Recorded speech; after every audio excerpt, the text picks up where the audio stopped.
Professor Michio Kaku makes 3 predictions about the future. Michio Kaku predicts a future, how we'll build cities on Mars, and why cancer will one day be like the common cold. Scotty Hendricks on Freethink reports on Collective Spark. Michio Kaku, one of the great living science communicators, writing popular science books since the 1980s and appearing on countless television shows. He's well known to members of the public who enjoy learning about cutting-edge science. He is also a respected academic, having published papers and textbooks on topics in physics such as the string theory. He was one of the first people to work in string field theory. Like other people who study science and have a natural curiosity, Dr. Kaku is interested in a wide array of subjects and is willing to speak on a number of them.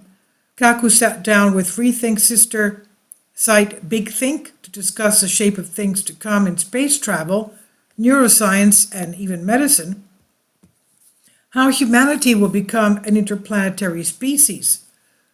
A number of billionaires, scientific thinkers, and those behind the Artemis program to the moon, NASA's program for the moon, have all independently come to the conclusion that humanity needs to become a multi-planet species. This idea is nothing new. Dr. Kaku mentions that he once discussed this with Carl Sagan. According to Dr. Kaku, Sagan argued the Earth is in the middle of a shooting gallery of asteroids and comets and meteors.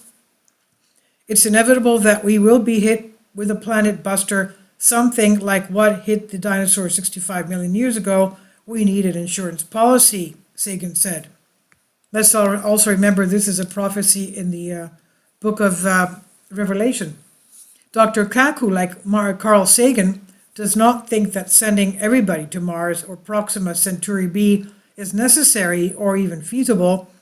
The expense alone should make people more interested in fixing a few things on this planet, but he does note that the science to do so already exists. It's simply a matter of deciding to do it. As he puts it, the laws of physics make it possible to send postage stamp-sized chips to nearby stars. So think of a chip perhaps this big on a parachute and having thousands of them sent to outer space, energized by perhaps 800 megawatts of laser power. And by shooting this gigantic bank of laser energy into outer space, by energizing all these mini parachutes, you could then begin to accelerate them to about 20% the speed of light. It's not just a sci-fi dream, like warp drives and teleporters either. He said this is with doable technology we have today.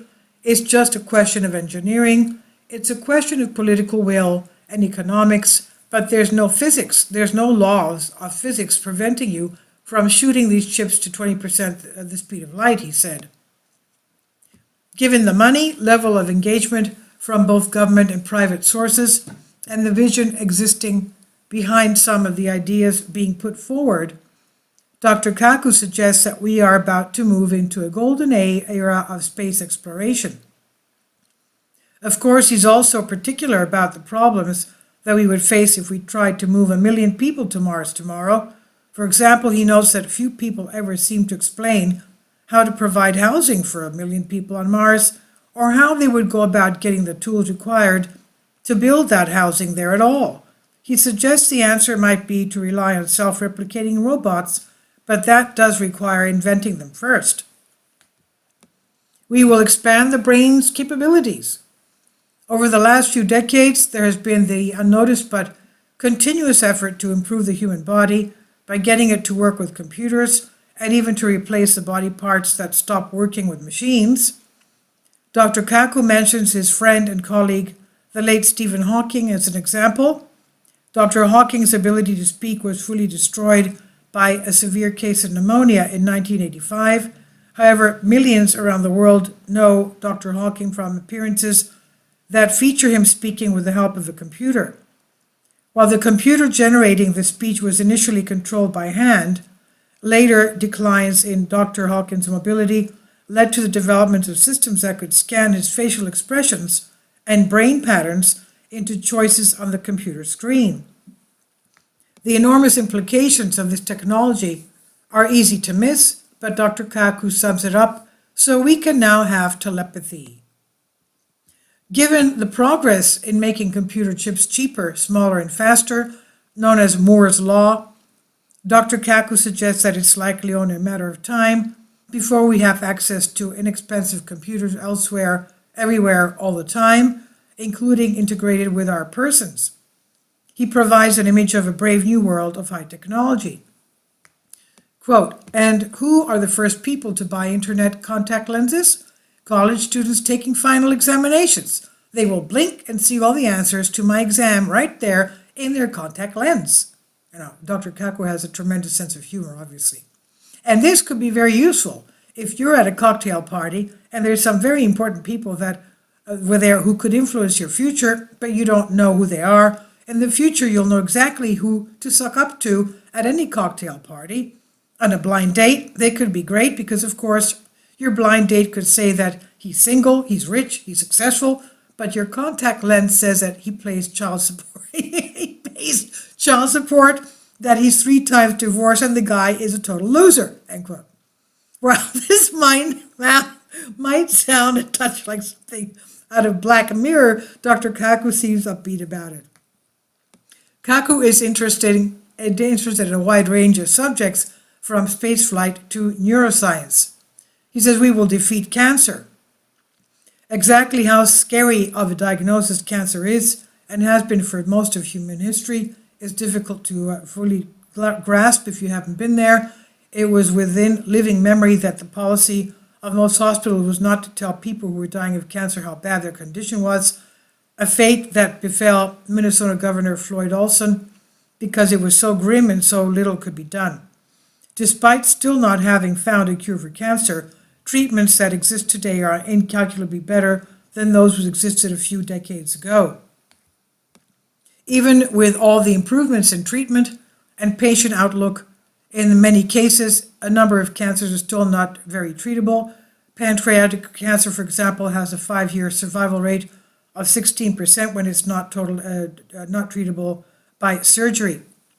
However, Dr. Kaku argues that we are on the verge of finally defeating cancer once and for all, and sweeping in a new age of scientific discovery while we're at it. He says we're going to have a magic bullet against cancer using nanomedicine, that is, individual molecules in the cells that can target individual cancer cells using nanotechnology. And the next big thing is when your toilet becomes intelligent. In the future, your toilet will be the first line of defense against cancer because your bodily fluids, blood, and your bodily fluids contain signatures of cancer colonies of maybe a few hundred cancer cells in your body, and maybe years before a tumor forms. Cancer is going to become like a common cold.